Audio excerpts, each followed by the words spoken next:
ቅድሙ ላይ ምልጃዎች ሁሉ የአላህ ናቸው አለ። ከዚያ በኋላ በሰማይ ሰማያትና በምድር ያለ ስልጣን ሁሉ ለእርሱ ነውና አለ።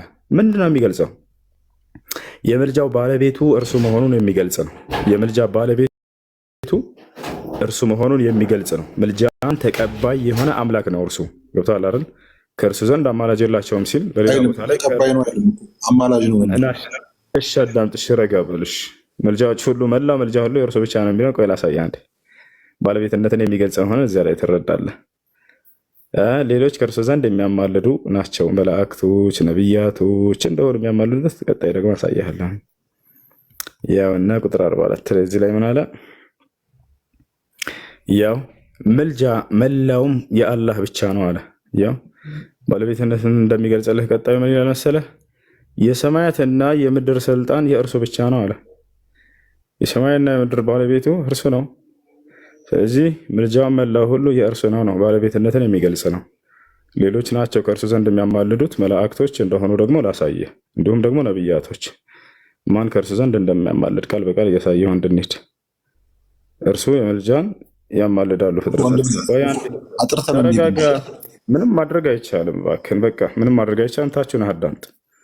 አሁን ከእርሱ ዘንድ አማላጅ መላእክቶች እንደሆኑ ላሳያችሁ። ደግሞ እርሱ አላህ አማላጅ ነው እያለን ነው አይደለም? ባለቤት ነው እሱ። ምልጃዎች ሁሉ የእኔ የአላህ ናቸው እያለ ተናገረ። ገብቶሃል አይደል? አሁን ምን እንደሚል ምልጃ የሚያደርጉት መላእክቶች እንደሆኑ ኑ ላሳያችሁ። እንዲሁም ደግሞ ነቢያቶች ይቀጥላል ማለት ነው። ምን ይላል? ያውና ወከም ሚን መለክን ፊ ሰማዋት ላ ቱግኒ ሸፋዓቱሁም ሸይአን። ያ ቁጥር 26 ላይ በሰማያት ውስጥ ካለ መልአክም ብዙዎችም ሊማልዱለት ለሚሻውና ለሚወደው ሰው ከፈቀደ በኋላ ቢሆን እንጂ ምልጃቸው ምንም አትጠቅምም አለ። አየህ፣ ማናቸው ከአላህ ፊት ቆመው የሚያማልዱት? መላእክቶች። አያቸው አይደለ? ከማን ዘንድ? ከአላህ ዘንድ። ማን ነው ከእኔ ዘንድ ያለ እኔ ፍቃድ የሚያማልደው እያለ ሌላ ቦታ የተናገረው ላሳያችሁ። ከእርሱ ዘንድ ፍጥረታት ያማልዳሉ። እርሱ አላህ ስብሐነሁ ወተዓላ የምልጃ ባለቤት መሆኑን የሚገልጹ ናቸው። እንዳለ ያመጣቸው ላሳያ አንዴ። መን ዘ ለዚ የሽፈዑ ሱረቱል በቀራ 255 ላይ አላህ ስብሐነሁ ወተዓላ ሲናገር፣ ሱረቱል በቀራ 255 ሙላሳያችሁ። ከእርሱ ዘንድ ፍጥረታት ያማልዳሉ፣ ነቢያትና መላእክቶች እንዳሳያቸው። አሁን የመላእክቶችን አይታችኋል አይደል? ነቢያቶች እንደሚያማልዱ ደግሞ አሳያችኋል።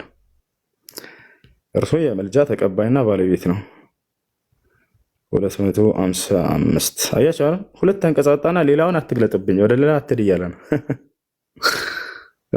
አንዱ አንቀጽ ሌላውን ይፈታልሃል። ምን ለማለት እንደሆነ ያው እርሱ ሂዶ ያማልዳል አላህ እያለን ነው። እንደዛ አይደለም።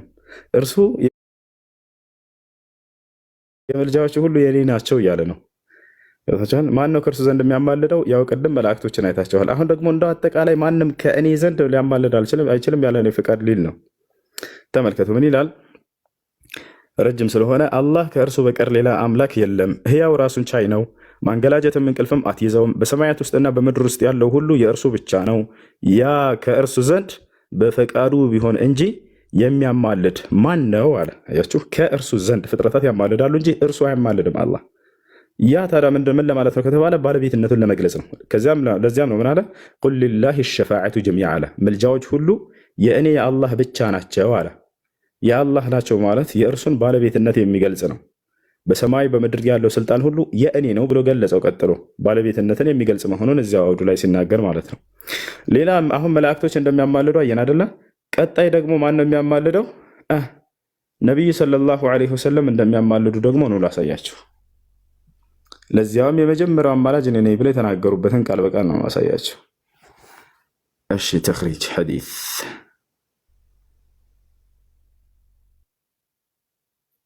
አነ አወሉ ሻፊዕን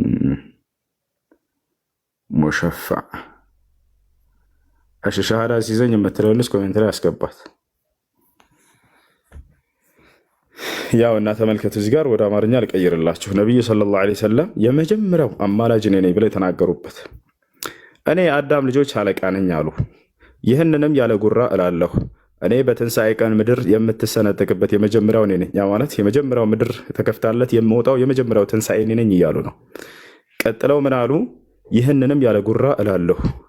እኔ የመጀመሪያው አማላጅና የመጀመሪያውም አማላጅ ነኝ። አላሁ አክበር።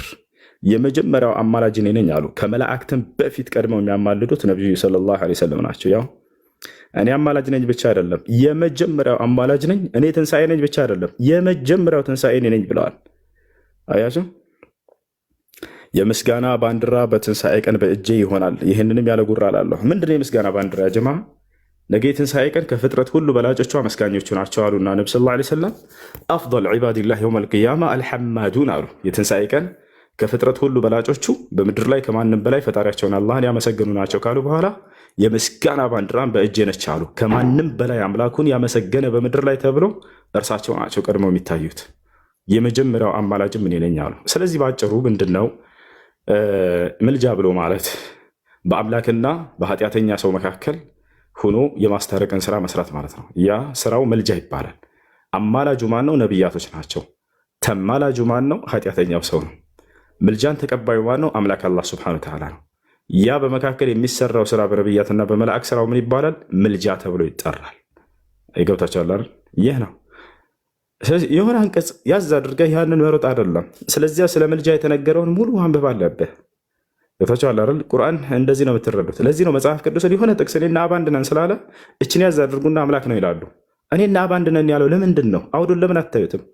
አንድነታቸው አንድ የሚያደርጋቸው ነገር ምንድን ነው የሚለው ሌላ ቦታ ማየት አይፈልጉም። እሷን ጥቅስ ብቻ ይዘው አምላክ ነው ብለዋል። በቃ خلاص። ቁርአን ላይ በታችሁ እንደዚህ ነገር አትረዱ።